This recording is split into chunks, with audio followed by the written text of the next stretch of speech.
15 seconds. You're good. Okay. So good evening, everyone. Welcome. Long time no see or hear or anything.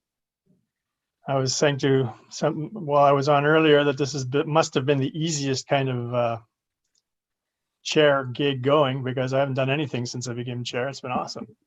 But hopefully we'll rectify that now going forward. So just at the risk of losing everyone, or some, just a bit of Zoom etiquette. If you could keep your mics muted to limit the background information coming in, and then be sure to unmute if you have something to say, because we'll just sit here and watch you move your mouth otherwise. The applications I use, it typically will flash up a little screen saying that you're muted, so that should be an indication. Right, so anyway, welcome everyone to our first virtual meeting. Let's see how this works. I guess we've all been playing virtual for the last year, so if you've had any occasion to use virtual meetings, you should be well versed in it by now. As I said, it's nice to see everyone again, and I think almost everyone's on with the exception of a few, and actually Tracy may join us later if she has the ability to. As you're all aware, we are recording this for posterity, so I must go through the protocols of introducing myself. So I'm Leonard Cooner. I am the chair of the Castle Kilbride Advisory Committee. The individuals on your screen are other members of the advisory committee. The role of the committee is to advise staff, but more importantly, to assist the staff with any kind of function that they need. So from setting up for Christmas to organizing archives as directed, that sort of thing. So we're just sort of the go-to people as needed. We're always looking for more people, so think about it. Before we get underway, I'd like to ask Councillor Hallman to read the land acknowledgement. You are on, right? I saw you. Yes, thank you. We acknowledge with gratitude as we gather virtually that Wilmot Township is located on the traditional territory of the neutral Anishinaabe, Haudenosaunee, and Mississauga peoples. We also want to acknowledge the importance of the Dish with One Spoon Covenant, a peace agreement made between Indigenous nations before the settlers arrived. It characterizes our collective responsibility to each other and Mother Earth. We should only take what we need, leave enough for others, and keep the dish clean. By acknowledging this covenant and the First Nations, Métis, and Inuit peoples, we are reminded of this important connection to this land where we live, learn, and work together as we continue down this path of reconciliation. Okay, thank you. Now, the next item on the agenda is the disclosure of pecuniary interest under the Municipal Conflict of Interest Act. Does anyone have any disclosure?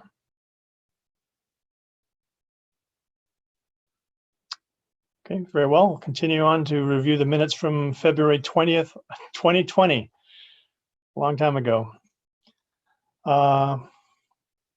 So the minutes from our last meeting were circulated to you to review prior to this meeting.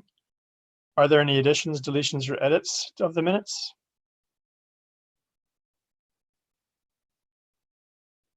No? All right, there are none to be raised. So if you could raise your hand, either physically or virtually, if you know how to do that, to indicate that we wish to accept minutes as presented.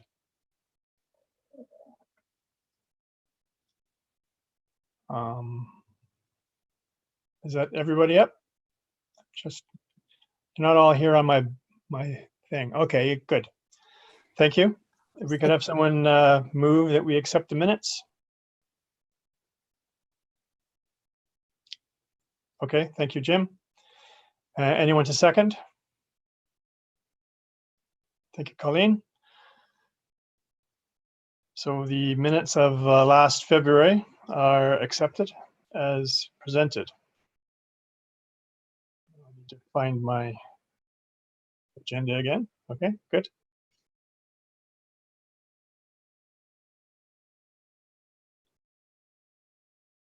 Okay, sorry, we need to do an all in favor. Raise your hands if you're in favor. Yes, thank you. Carried.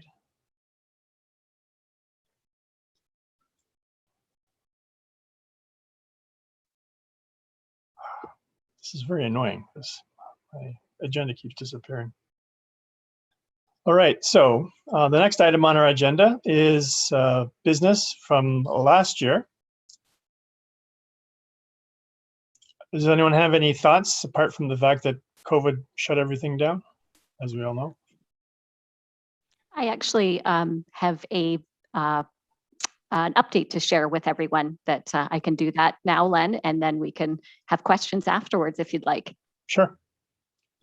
Great. Let me just share my screen here.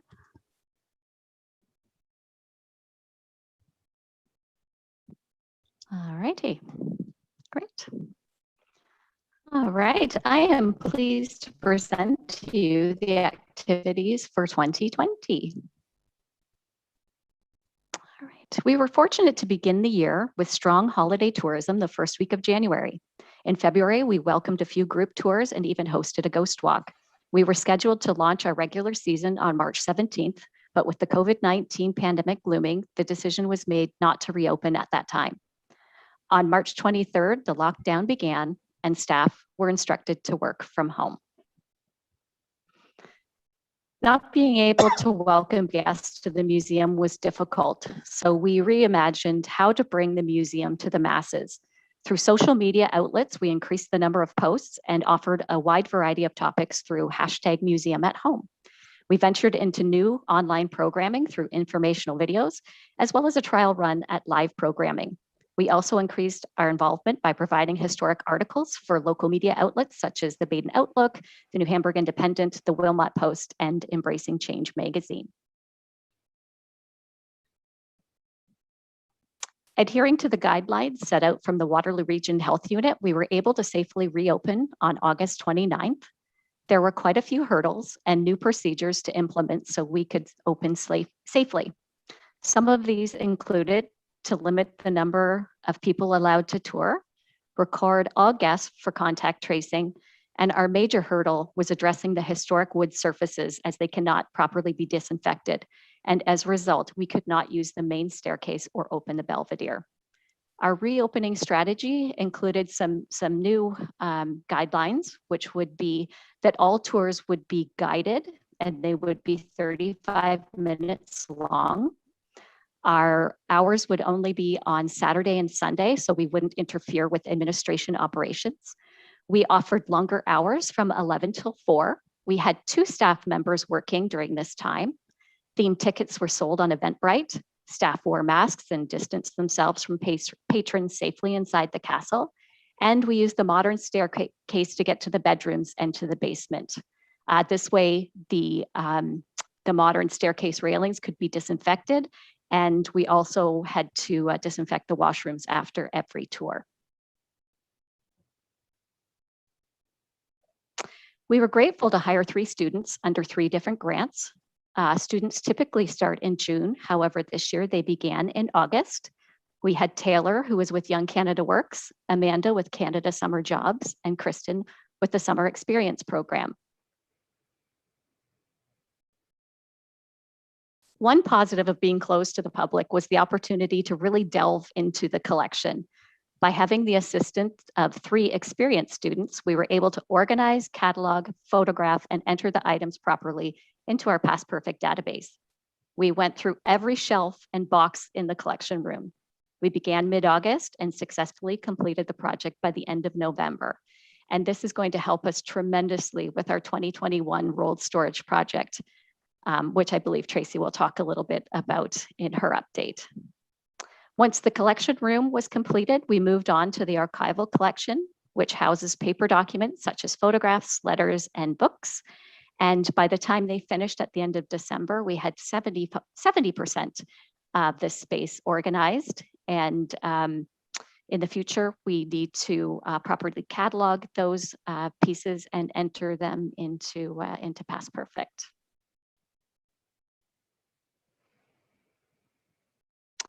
The castle's restoration artist, Laurie Lemaire, was commissioned to create oilcloth flooring for the main hallway to return to the original material that once graced the floors. After all, oilcloth is made from linseed oil and would have been found in the home of James Livingston, the Flax King of Canada.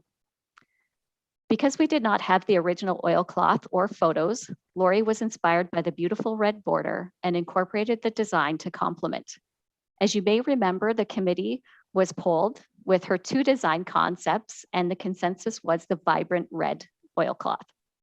Laurie created the pattern on one seamless piece of canvas, and after layers of paint and a top coat, it was ready to be installed. The installer made a template of the main hallway and cut off-site and installed using traditional methods. The end result is incredible, and you really do need to come in to enjoy it in person.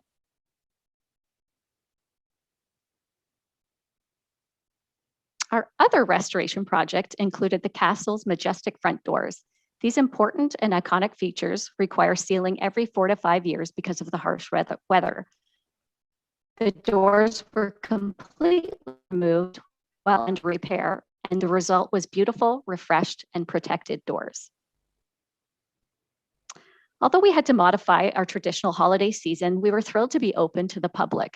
Unfortunately, we could not open the Belvedere Gallery or offer Herner's Victorian Village, but we look forward to offering it once again in the future.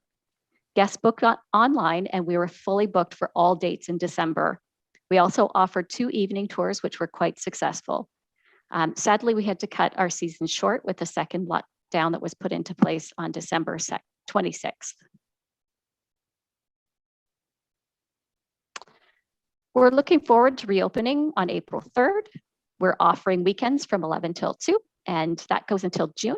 And it's going to be nice to offer guided tours, longer hours, and to have 2 staff on. And although it's been a challenging year, we are grateful to have been able to accomplish many positive projects that will help us grow in the future. That's excellent. Thank you, Sherry. You're welcome. Are you willing to entertain questions? Yep. So I have a question just about how durable does the artist expect that floor to be? Because I have a pump organ that has linoleum on the pedals and they're bare. Right. So with Laurie's concept, she had actually done oilcloth flooring in a couple of other museums, and it is meant to look like it has been there for a long time. And so far it's been quite durable. Throughout December, we didn't have any issues with the salt being brought in or that kind of nature, but we are making sure that guests really do wipe their feet well before they tour through. And if it does become something that we notice is getting a little bit of wear, like I was in yesterday, and you can notice that it's actually starting to lay on top of the pine flooring, so you can see the grooves, which is what the intention of the oilcloth is. Would there be any thought or any point in considering putting a runner back down just to preserve it? Oh, absolutely. If it does become something that we feel it's getting too worn too fast, that we can do that. Okay. And I could just jump in real quick on just to add to what Sherry said, is there's actually besides all the layers of paint, which must be, I think it was 6 or 7 layers of paint, then 10 layers of sealant put on this. So very durable. And as I always kind of look at it, is you wouldn't wear messy shoes if you're going in your own house. So we're trying to encourage people to wipe their feet very well before coming in our house. Have you given any thought to, I don't know what they're called. They look like really big slippers that the servicemen wear when they come to fix your furnace, so they don't want to take their boots up all the time. And you're doing 30 people, so you could just have like 32 pairs to preserve the floor, potentially. We did think of that, but because of the surface, it can be slippery, so a little bit too smooth. And so we have different areas where you wipe your feet once when you first come in at our admissions desk, and a second time, and then third one. So we're hoping by third, everyone's shoes are dry and clean. And not wanting to monopolize this, but with respect to COVID, protection for the staff and whatnot. Are you finding that the people coming in are generally compliant and wearing masks? Yes, so far we have not had any issues with individuals coming in without masks of their own. We also do have a supply as well that we can offer, and we do have face shields as well for our staff if they feel the need to use them and can't keep that 6 foot distance. But pretty much because all of our students have done the tours since August, they're really good at where to stand and instructing guests on where to stand within the room so that everybody is safely distanced. Good. Okay. Another question entered and left immediately. So does anyone else have a question or comment? Well done for keeping the ship floating. I think Angie's got her hand up. Okay, sorry, Angie. I can't see everybody. Thank you. Sorry. Len, if you click on the top right corner of your screen, it should have a view that you can click and it'll put everyone into squares all on one page. Oh, there we go. It's like The Price is Right or whatever that game is. Yes, there we are. We're all in squares. It's like that Brady Bunch show, right? Yeah. Just have a list here. I just wanted to thank you for I got to see the floor in person a while ago when we were open, and it is amazing. It is so beautiful. It's just remarkable. I did also participate in the Ghost Walk tours before the lockdown happened, and that was also really great. And I wanted to know if there was any idea, obviously I understand with COVID related, but if there's any plan to kind of look at that in next October. Actually, yes, I've been in contact with the organizer already, and we've just kind of left it that as soon as things open back up again and it's safe on both of our ends, that we will definitely entertain having them back again, because it was quite popular and we're looking forward to doing more. Great. So with the limited opening, we're in red right now. And so we're restricted to, is it a 25% of normal bodies? So we've actually only allow 5 people at a time. Okay. To come in, and that seems to from the same bubble, and that has made our staff quite safe. Although I believe, Tracy, we can go up a little bit higher than that number, but that is the number that we're comfortable with at this time. Right, we can go a little bit, but we looked at it. If you can envision the inside of Castle Kilbride, when you go on the main floor into those rooms where you have the barriers, comfortably, when you count how many people can stand there, like from the same bubble, really 5. It's, you're looking in the dining room or the parlor or the library. That's what we were gauging on, rather than having people pulling out into the hallway, and for us to safely maneuver around them as well. And as Sherry mentioned, our staff are fantastic they know exactly where to stand when there's areas where we can actually exceed the 6 feet, but then there's areas where it's a little bit tighter, so they know exactly where and to direct, I'll stand here while you walk this way, and really to ensure that's met. Is there any way that we could implement the ghost tours with the reduced numbers and work within the correct parameters? I think at this one, we're doing what we call a soft start or soft reopening on just sort of getting into it, getting us open again, and some of the events and things that I'll share a little bit later on what we're doing. And we're always open to being flexible. And that's our our theme for this year is you never know what we can introduce later on. Doesn't mean it's carved in stone on what we present. Okay, good. Thank you. Anyone else have a question? Sorry, I have a list of questions. Yeah, go ahead. which Sherry and Tracy are used to, and Jeff too. The other thing I wanted to mention was my kids loved the Castle Kilbride camp, and obviously missed that last summer, and saw the activities that were done.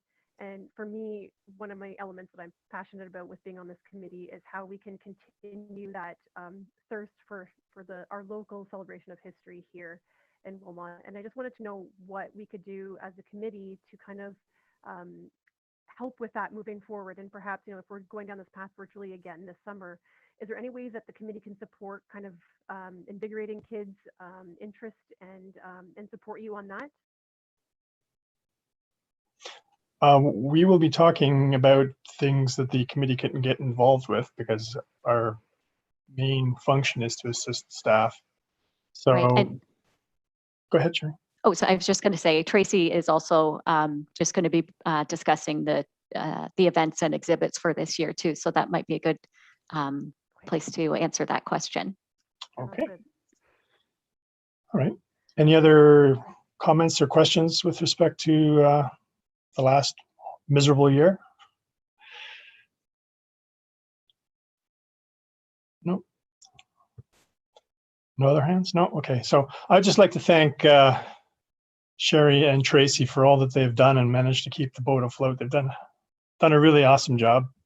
So thank you very much from me and the committee, I assume. Yes? Yeah, great. Thank you. Okay, on to the next agenda item is new business. So exhibits and events in 2021.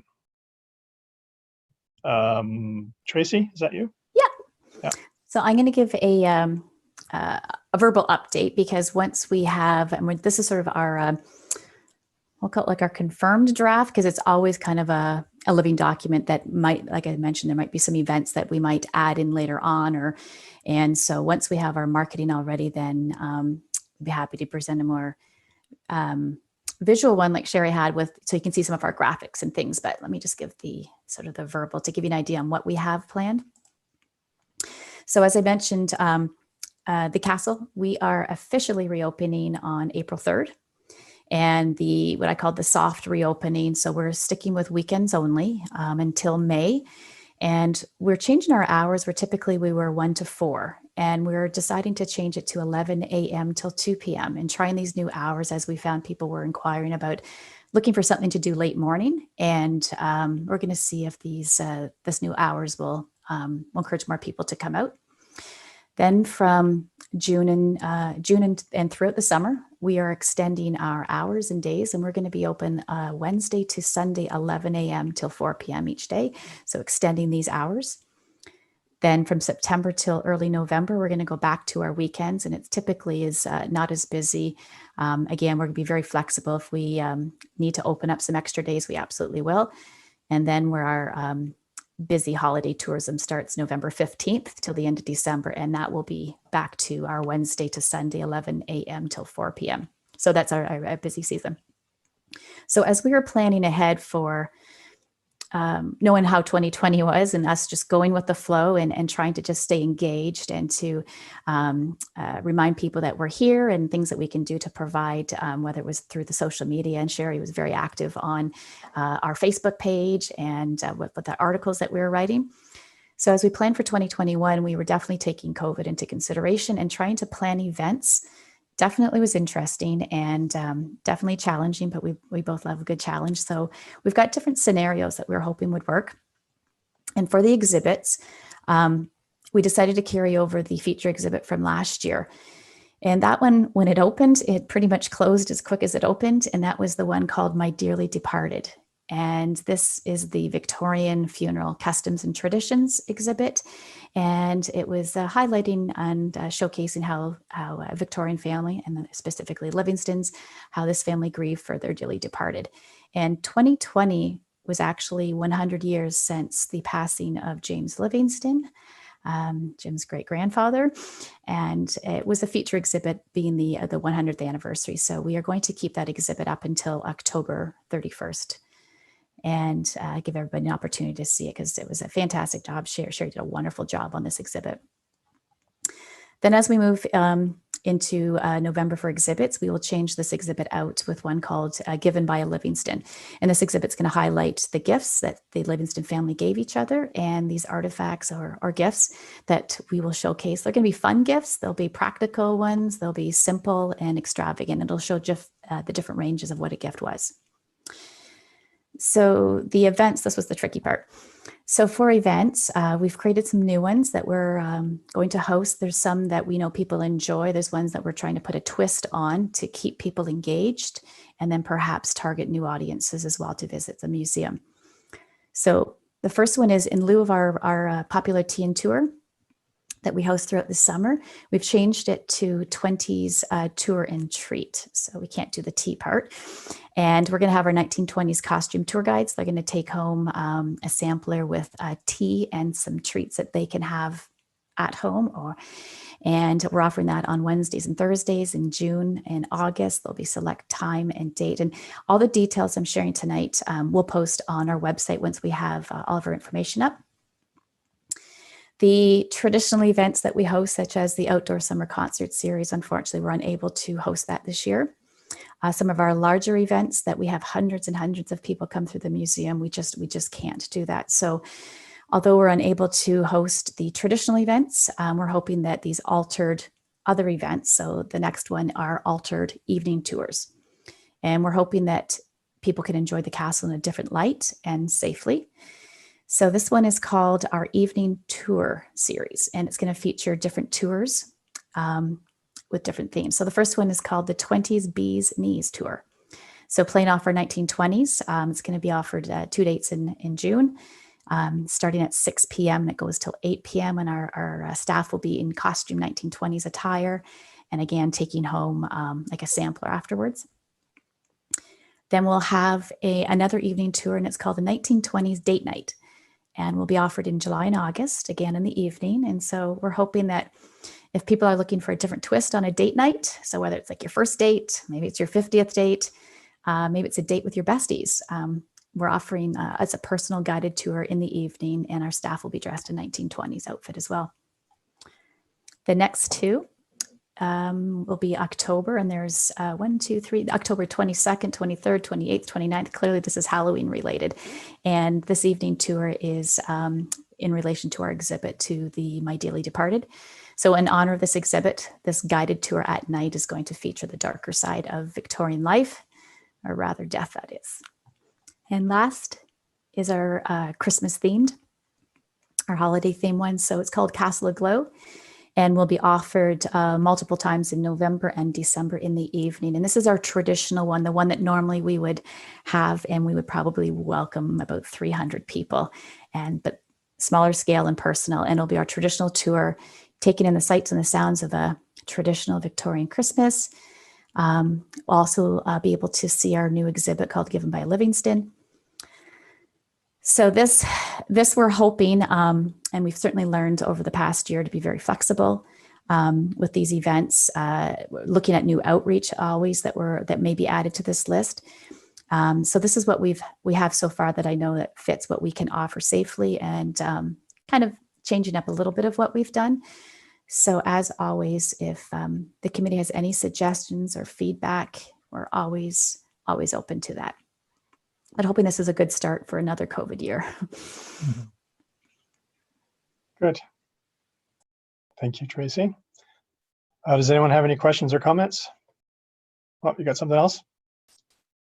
Sorry, just thought following up on Councillor Hallman's earlier question.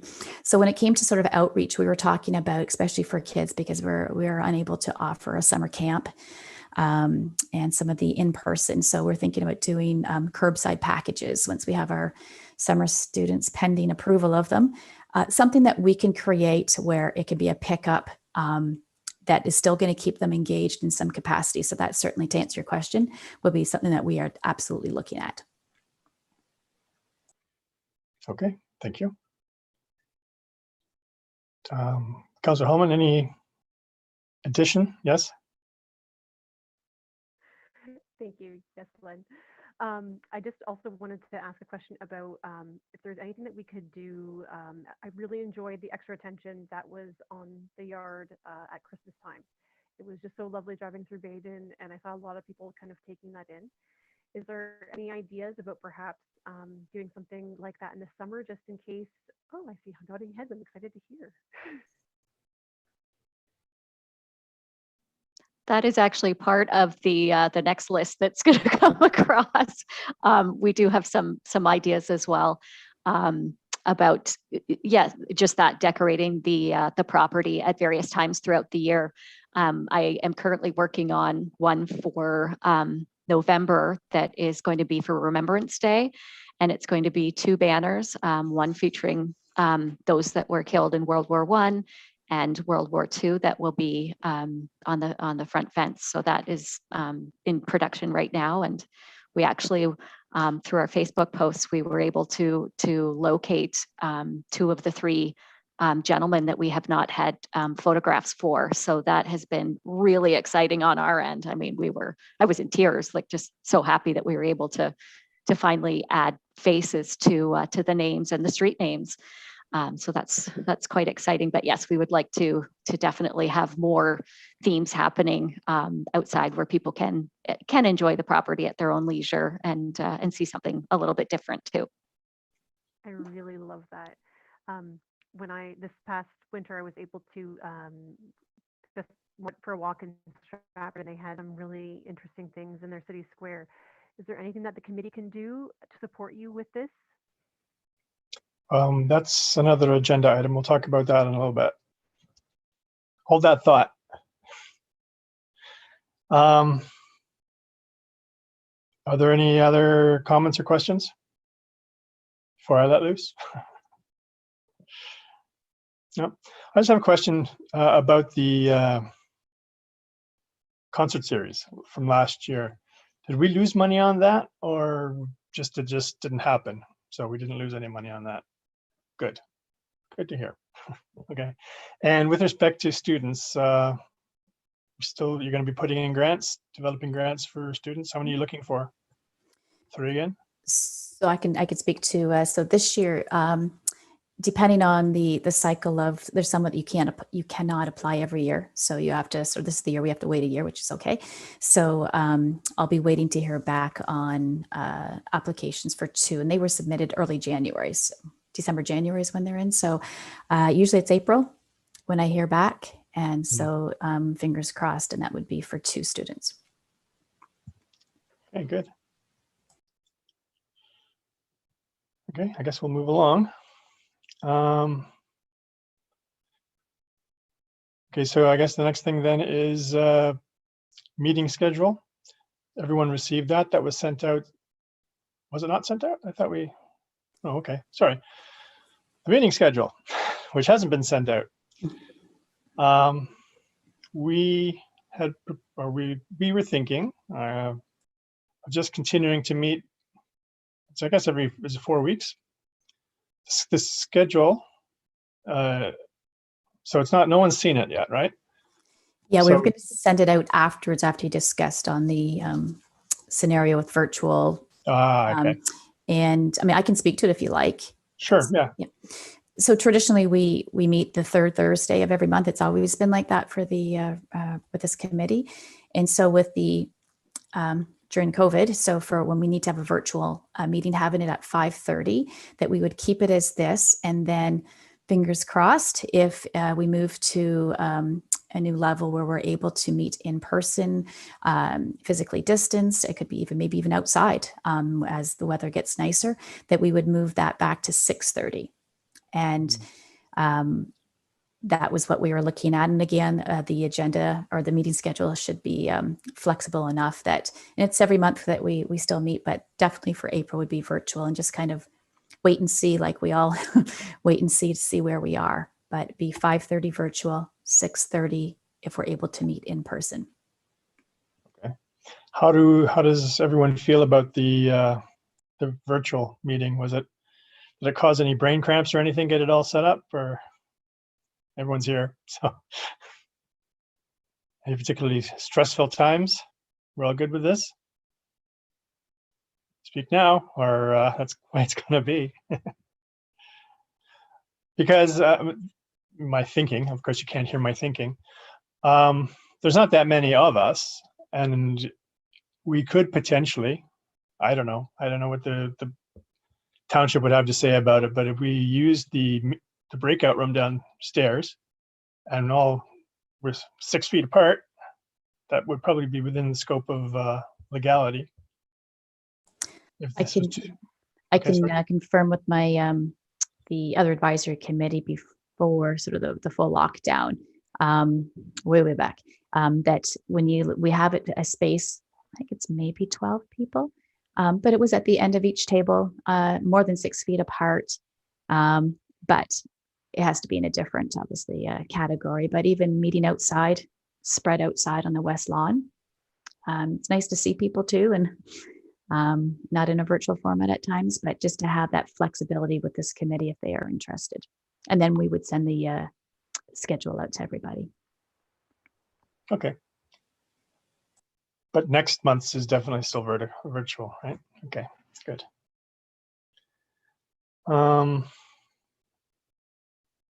Just looking at my agenda. Yes, Tracy, you've covered that. Okay, so the schedule is to come via email, and how would we proceed with that? I guess if there are nobody opposed, we'll just give it as, or keep it as the way it is. And if someone's got a concern, then they can raise it to the entire committee, and we could then discuss it as necessary. Would that be a good way to proceed? Yeah, okay. Any objections? No, they're compliant. I think they're just afraid of the camera.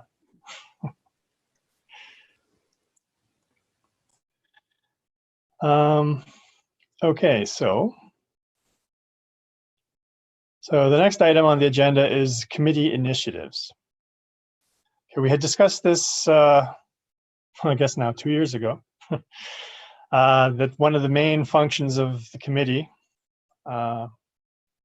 is assisting the staff with various things that need doing, because there's only 2 of them, and they, they're working like troopers to keep everything running, especially nowadays. So there are various things that need doing or could be doing, and based on your interest, it would be a good thing to step up for. This committee list has not been circulated either, I don't believe, has it? No, we're going to circulate that. Rather than just hash our way through it, we'll send it out for everyone's consideration, and then I guess by next month, if there's anything you're interested in, or if there's anything that jumps out, because I don't know how many bodies they need for each position. If there's something that really strikes your fancy, I would imagine you'd be open to receiving a raised hand in email. Tracy, would that be okay? How that would work? Yeah, absolutely. What I was thinking is that the list is it's very comprehensive, and it's one of those ones that the reason why we didn't share it is because when you see it, it's something that you need to sort of read to digest it, because there's a lot of initiatives, and as Len mentioned, there's things that have just been compiled that we keep track of, and interesting things. And I can tell you that the projects that are put together, there's creative ones. So if people are feeling very creative, there'll definitely be something for you. There'll be something, when it's mentioned about decorating exterior, that actually is one of them on how to assist us, whether it's in the holiday season or any season. There's some other ones that are maybe not as exciting for people, which is policy related, which I'll certainly need some support with that. But there's a gamut of opportunity, and I think everybody will find something that speaks to them. And thinking that once we send the document out and you have a chance to review it to see what interests you, then if you could email Len and he could keep track on that, and then Sherry and I most certainly will get you involved and bring you more into our world on what that specific project is. And if there's something that's not on our list, absolutely we're open to it. But keeping everybody engaged and for the betterment of the museum and promotion of the museum and history, and making it fun and current, and is what we're trying to do and engaged. So while the museum is largely closed to the public, individuals can gain entry to it and work on a specific project within, right? Depending on the project, like sometimes like with our collection, certainly because the artifacts are here, but generally a lot you can do from your home, and we will set you up with everything that you need, and you can do it remotely. Okay. And Councillor Hallman, there you go. Perfect opportunity. Okay. Any questions or comments with respect to that? Gotta find my thing again. Okay. Yes. So yeah, basically just as Tracy said, with respect to the document, give it a read, give it a thought, and if anything jumps out at you, feel free to email me with what you're interested in. You can maybe potentially put down more than one project, because not everyone needs more than one body. And if that one's gone already, then we can put you down for the next one. And it'd be nice to have that list completed by next meeting. So then we can talk about, if everyone's taken something, if someone hasn't done it yet, shame you in public. No, I'm just joking. Don't feel you have to, but it would be really good, because what else is it to do anyway, right? Everything's closed. So give you something to do and make a difference. Okay. I can just jump in again. Pardon me? If I can just jump in. Yeah, I was just going to add to it. Some of the projects that they could be quite large, or some are a little bit smaller, but everybody I know has got very unique contacts as well. And so some of these projects really is assisting us with making obviously some calls, or to find out some things to help us with ideas that we have to highlight the castle on, whether inside, outside, on something. So it's when you see the list, I'm hoping that when you'll know what I mean when some of the projects are really interesting and creative. And I know from looking at everybody here, there's definitely something that I know you can help us with, and confident in it anyways on how we can best support the museum. Good. So please do consider it. As I said before, it is really why we exist, to help the staff. It's just too much for them to do. There's only 2 of them. And they've already clearly gone above and beyond, just trying to keep things happening over the course of the COVID. Okay. So moving on then to correspondence. Either Tracy or Sherry, is there anything you'd like to fill in? No correspondence at this point. I was hoping I would have heard back about federal funding for students, but and not yet. So nothing yet. Okay. And Sherry, nothing? Nope. Okay, so that brings us to the roundtable, our information sharing. We've all been through this before. This is the time when we if there's anything related to the museum or any comments you want to bring forward, suggestions or feedback. I can start off. Yep. One thing Sherry touched on that we are super excited for is the rolled storage. So part of our capital program is going to be the movable rolled storage condense. We're going to be able to make better use of a small space where all the artifacts are stored. And actually the RFP is just closing, I think, tomorrow on it. But this project is massive. It's going to be fantastic for a growing collection. It'll start in the fall for us. But this project was on the radar for a little while. And then this past summer, you may recall the federal funding that I had applied for, and then the museum received $28,000 is going towards this project. So we are very excited to finally get things organized, condensed, and retrievable, and it just kind of helps us get to the next phase too, and to showcase what we have as well. Where are the artifacts going to be stored while the storage room is in disarray? That's a great question. Places. So yeah, it is. And that's the thing. It has to be completely emptied. And it is, that itself is quite a task on where things need to go. We'll need things to be locked up, protected, of course. There's a physical element to it as well. So we are waiting for the 2 other departments that have some nice strong staff to help us as well. That's why it's in the fall. Good. What's going to be the volume that the rolling shelves will occupy? Because we have one at work, and there's got to be a bit at the end so people can walk in between, right? It's going to be mostly that whole Yeah. space. Mostly that, and there'll be one to walk down. There'll be some static shelving still there, especially with our textile collection, with the boxes. You would have saw the photo in Sherry's presentation. But small space, we were making the best of it with some shelving and things like that, like smaller ones. But it's going to make really good use of the space and allow us to continue collecting, and our mandate, of course, to do that. And we've kind of had to be very careful what we accept because of limited space. Good. Thank you very much. Colleen, anything?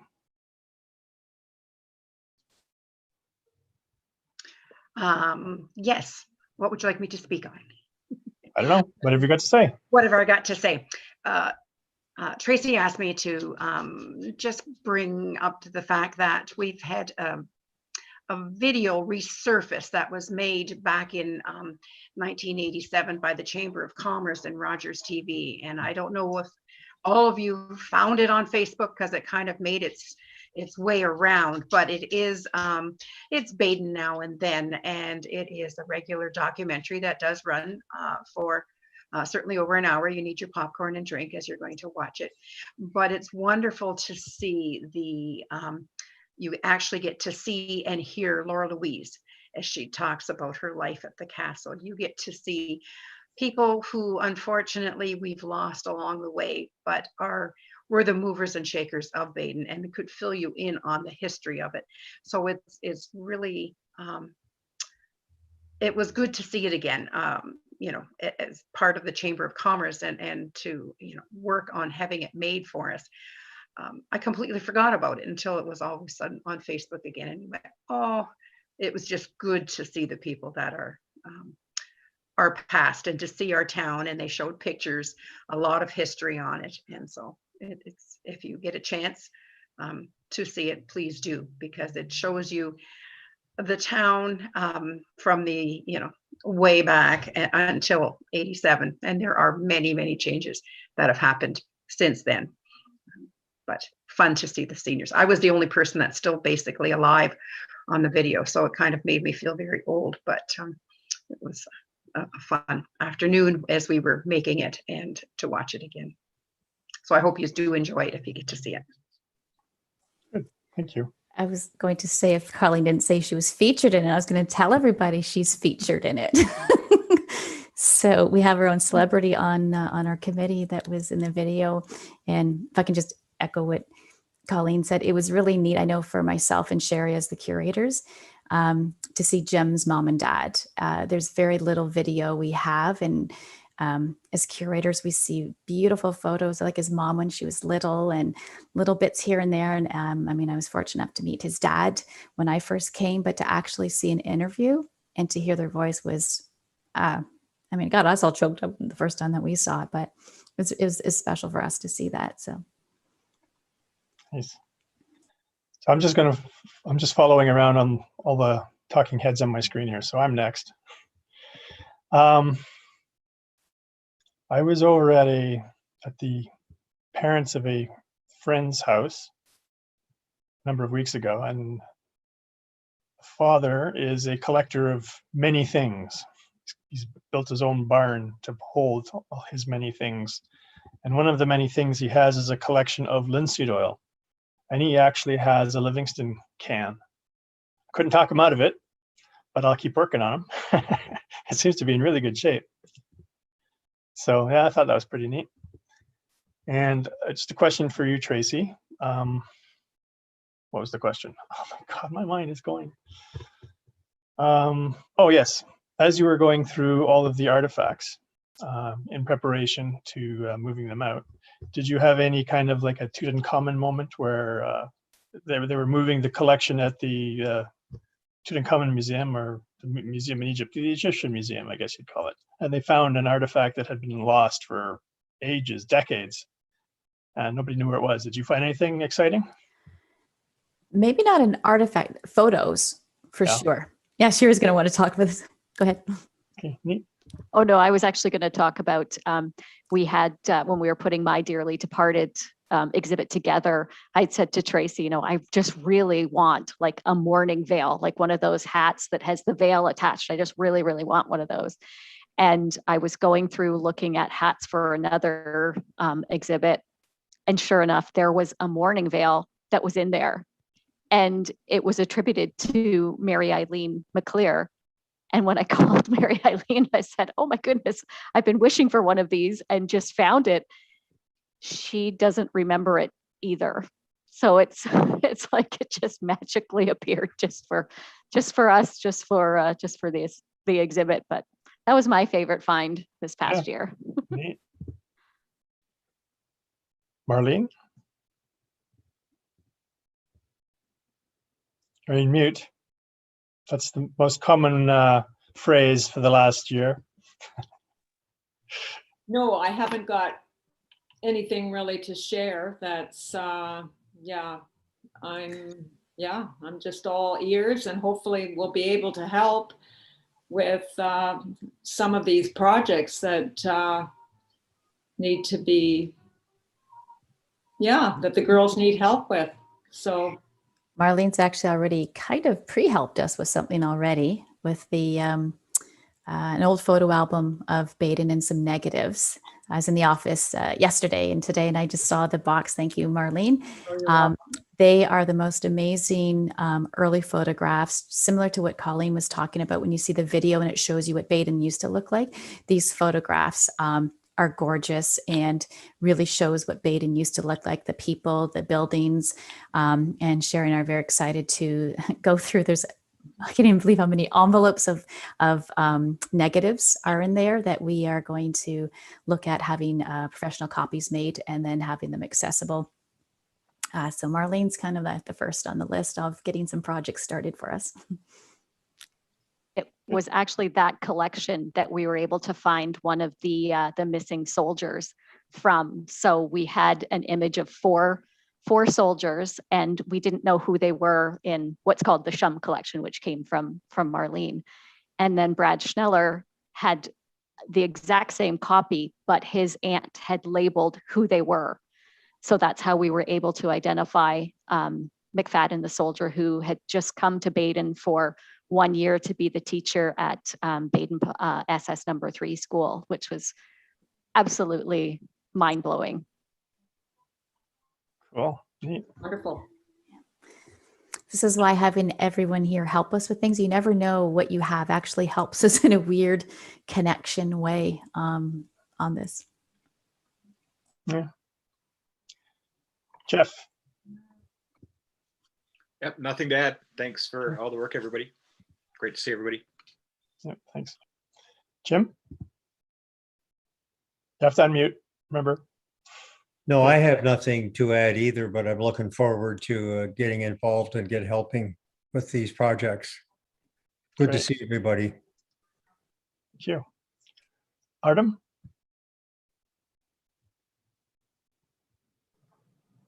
No, I don't have anything to share. I just want to say a big thank you to Tracy and Sherry for all the work they did in the last 12 months. Yeah. Thanks. Angie? Thanks. I have nothing to add, but I echo the thanks from everybody. Thank you. And okay. One moment, please. Gotta find my slider. Okay, well, thank you everyone for sharing and coming and still being available. If there's nothing else at this time, then I would ask for motion to adjourn. Colleen has a motion to adjourn.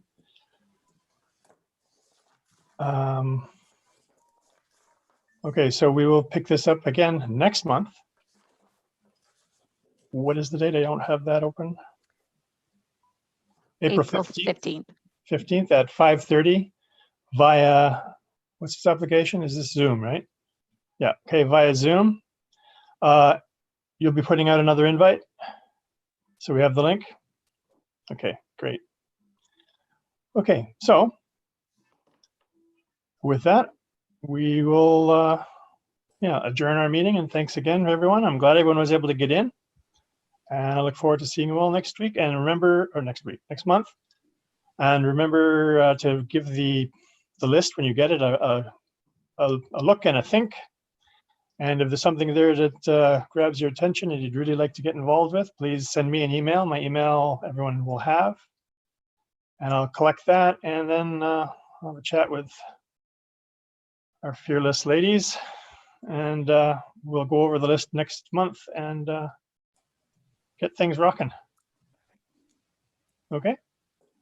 Thanks very much. Good to see you.